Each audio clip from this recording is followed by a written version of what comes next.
They won't fear your fists. They won't fear your money. They won't even fear your success. They will fear your mind. A mind that no longer needs validation.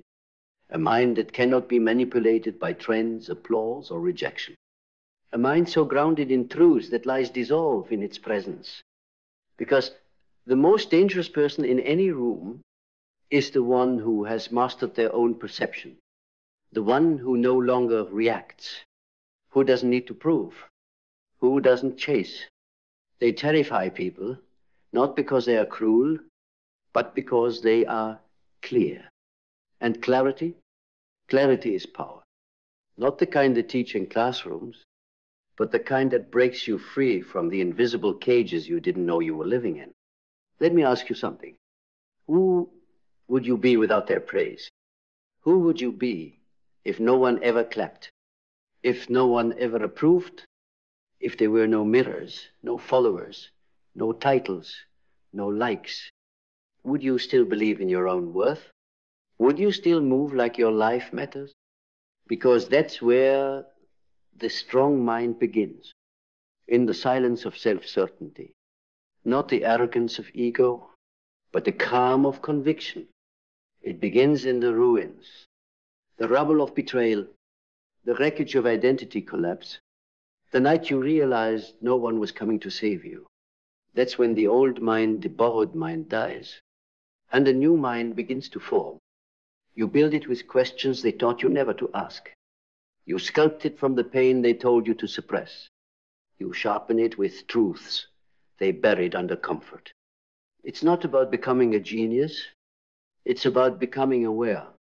Aware of your thoughts. Aware of your reactions. Aware of the shadows you inherited from people too afraid to face their own. Carl Jung said, until you make the unconscious conscious, it will direct your life and you will call it fate. So ask yourself, how much of your life is truly yours? And how much is just inherited programming? Because a strong mind is not just intelligent. It is sovereign. It belongs to you. You don't outsource it to opinion. You don't hand it over in relationships. You don't offer it to fear in moments of uncertainty. You own it fully, relentlessly, silently. You don't build a strong mind by reading books alone. You build it by reading yourself. The way you flinch when someone disapproves, the way you shrink around power, the way you seek external safety to avoid internal war. Those are the places you start. The patterns, the triggers, the wounds, they're not flaws. They're invitations, blueprints, messages from the psyche begging you to evolve. This is where syphoria begins, the psychological euphoria of finally seeing yourself not as broken, but as becoming. You stop running from your story. You read it, you underline it, you rewrite it.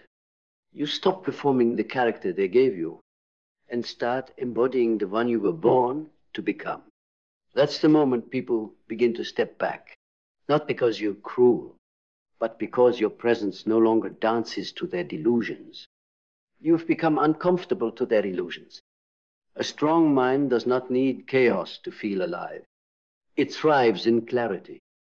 Clarity about who you are. Clarity about what matters. Clarity about what you will no longer tolerate from others or yourself. This clarity comes with a price. You lose access to the crowd. You lose the comfort of being liked by everyone. You lose a fake peace that came from always saying yes. But what you gain is everything else. The ability to walk away with no bitterness. The ability to stand alone and still feel whole. The ability to observe manipulation and not be moved by it. You don't need revenge. You don't need to show them. You don't need to be loud, because your existence becomes a mirror. And most people can't handle their own reflection. When it's no longer filtered through your people-pleasing, you want to build a mind that terrifies people, Then stop reacting. Observe. Wait. Study. Decide. Because the more reactive you are, the more predictable you become. And predictable minds are easy to control. But the one who watches in silence, the one who chooses response over reaction, the one who pauses before speaking, that one is dangerous. Because that one can't be baited. That one can't be rushed. That one sees the game being played and plays a different one.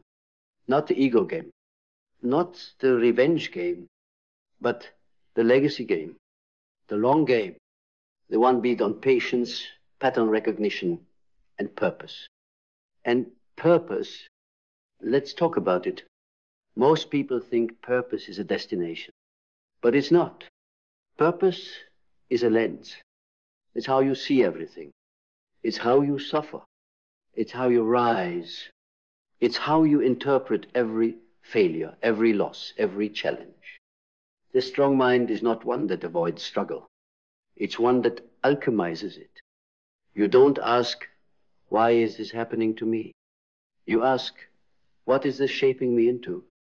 And the answer to that is terrifying to those who still live in reaction, because they haven't met their mind. They haven't faced it. They run from it, distract it, numb it, sedate it with opinions, noise, entertainment, and dopamine. But you're done being numb. You're here to awaken, not to become better than them, but to become whole. That's the true revolution. To build a mind that no longer betrays the soul it was meant to protect. Good. Now we arrive at the part where most break. Not because they're weak, but because the world trained them to quit anything that doesn't offer instant relief. But if you're going to build a mind so strong, it terrifies people, you need to forge it in the place most avoid. Discipline. Not the shallow discipline of routines and hacks. Not the aesthetic kind. The kind that hurts. The kind that humbles. Discipline that rewires your nervous system to choose growth over comfort. Truth over approval. Delayed mastery over instant pleasure. It is the spiritual armor of those who move with purpose. Discipline is what happens when motivation dies. When applause fades, when no one sees the silent war you're fighting, and you show up anyway. It's the contract you sign with your higher self. And every time you keep that contract, your identity shifts. You stop seeing yourself as someone who tries. You start seeing yourself as someone who executes. No excuses. No delays. No emotional weather reports. You just do. With or without permission. With or without praise. Because discipline isn't about control. It's about direction. You're no longer asking, how do I feel about this? You're asking, is this aligned with who I said I'd become? And that changes everything. Because when you align discipline with vision, you start moving like a force of nature. Not chasing, not wishing, creating. Vision is not a dream. It's not fantasy. It's memory from the future, whispering back to you in moments of clarity. It's the pattern your soul remembers, even if your logic doesn't. You don't wait to see it before you act. You act to see it come alive. Most people need evidence to move. But the strong mind moves first and lets the evidence catch up. You're not here to replicate what's been done. You're here to initiate what's never existed. You're not here to be another version of safe. You're here to scare people, not with arrogance, but with conviction. That look in your eyes that says, I already know how this ends. That's vision. But vision without action is delusion. The strong mind doesn't just think deeply. It moves strategically. It acts while others overthink. It builds while others wait for signs. It takes steps not when everything is ready. But when the soul is ready, you want your reality to change, then change your behavior before the world tells you it's time. You don't build castles in the sky. You build foundations in the dirt. You show up. You move forward. You sacrifice convenience for construction, because real power is practical. It's not floating in affirmations. It's embedded in action. And every action you take, aligned with your vision, becomes a thread in the tapestry of your new identity. Not the identity they gave you, but the one you're forging with blood, focus, and non-negotiable integrity. But if you want to maintain that integrity, you must conquer the one thing no one teaches you how to master: your emotions. You will never build an unshakable mind if you're a slave to your emotional weather. Feelings are feedback, not fact. Signals, not instructions. Yes, they matter. Yes, they carry wisdom, but they are not the compass. You are. Emotional mastery is not suppression. It's transmutation. It's feeling the rage and not letting it become revenge. It's feeling the fear and not letting it become paralysis. It's feeling the sadness and still moving with purpose. The strong mind allows emotion to rise, but not to reign. It sees the emotion, names it, honors it, and then asks, now, what does truth require of me? Because emotion must serve the vision, not sabotage it. And when people see that in you, when they throw chaos, and you stay centered, when they project, and you remain composed, when they push every button you use to flinch at, and you don't react, that's when they feel it. That chill, that intimidation, not because you threaten them, but because you are no longer reachable by the forces that once controlled them. You become sovereign, untouchable, a psychological fortress. Good, because now that you forge discipline, now that you've chosen vision over validation, action over anxiety, and emotional mastery over emotional slavery, you're ready to unlock something most never reach. Gratitude, not the watered-down version, not the kind scribbled in journals to feel momentarily better, not I'm grateful for my coffee and move on with your day. I'm talking about soul-deep gratitude, the kind that requires awareness, not convenience, the kind that allows you to look at your past and say, thank you. Thank you to the betrayal. Thank you to the loss. Thank you to the silence, the rejection, the abandonment, because it broke you open. It cleared space. It forced the excavation of the real you. A strong mind doesn't resent the storm. It honors it, because without the storm, there is no awakening.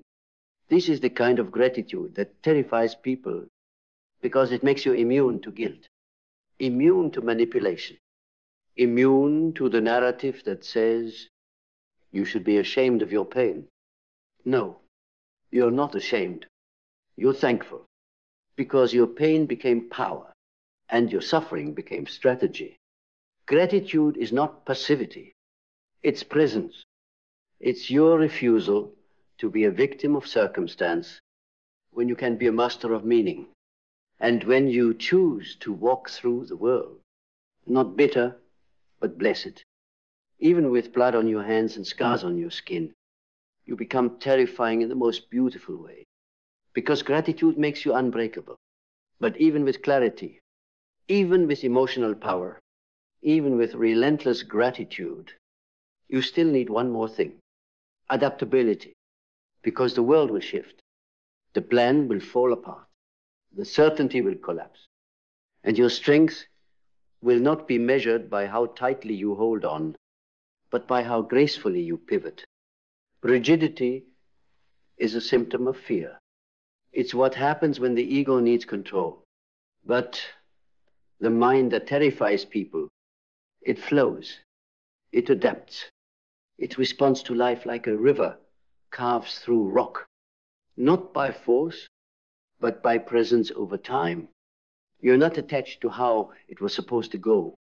You're loyal only to the truth, to now, to the moment, to your inner compass, not the map someone else drew. Because power isn't in knowing what's coming next. It's in trusting that you can handle whatever comes.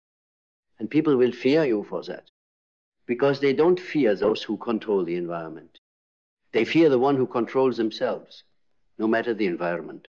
You are no longer brittle. You are fluid steel. You are rooted and yet in motion. You are a paradox the world cannot categorize. And then comes the last frontier, the place most never enter, because they stop learning. Once they start believing, they know. But not you. You understand. Learning is power, and power has no ego. You learn from failure. You learn from criticism. You learn from your enemies. You learn from the silence between your words. Because when the mind is strong, it is hungry, not for validation, but for truth. Not to be seen as wise, but to become wise. Not to impress, but to integrate. The strong mind reads between the lines. It studies people without needing to dominate them. It listens longer than it speaks. It observes longer than it judges. And while others get louder to look confident, you grow quieter, because you no longer need to announce the wisdom you embody. The student becomes the master only when they remain the student forever. You are a learner of life, of pain, of power, of patterns, of people, of yourself. And that makes you rare, and that makes you unstoppable. And yes, that makes you terrifying to those who pretend to know but never dared to become. Now listen, if you've made it this far, if you've burned the illusions, built the muscle, faced your shadows, and resurrected from your ruins, then you're ready to hear the one truth most are never told. You are no longer becoming powerful. You are power, not because of titles, not because of achievements, but because you have become the architect of your own mind. You've built it brick by brick, with every decision that cost you comfort, with every no that protected your peace, with every silent morning where you showed up when no one clapped. And now, you don't chase. You create. You don't explain. You embody. You don't seek permission. You move like the world adjusts to you. That's not arrogance. That's alignment. And people won't understand you. They're not supposed to.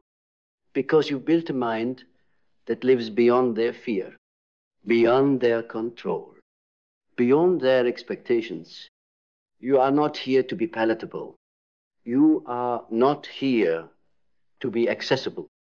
You are not here to be soft for the comfort of those still stuck in the versions of you they imagined. You are here to be so real, so rooted, so relentless, that when they speak your name, they whisper, because you've become the one thing they can't fake, fabricate, or forget. A mind so strong, it terrifies people. And now, you walk forward, not with pride, but with presence. Not to prove, but to be. Not to fight, but to shine. Because nothing is more dangerous than a mind at peace with itself. And now, that mind is yours.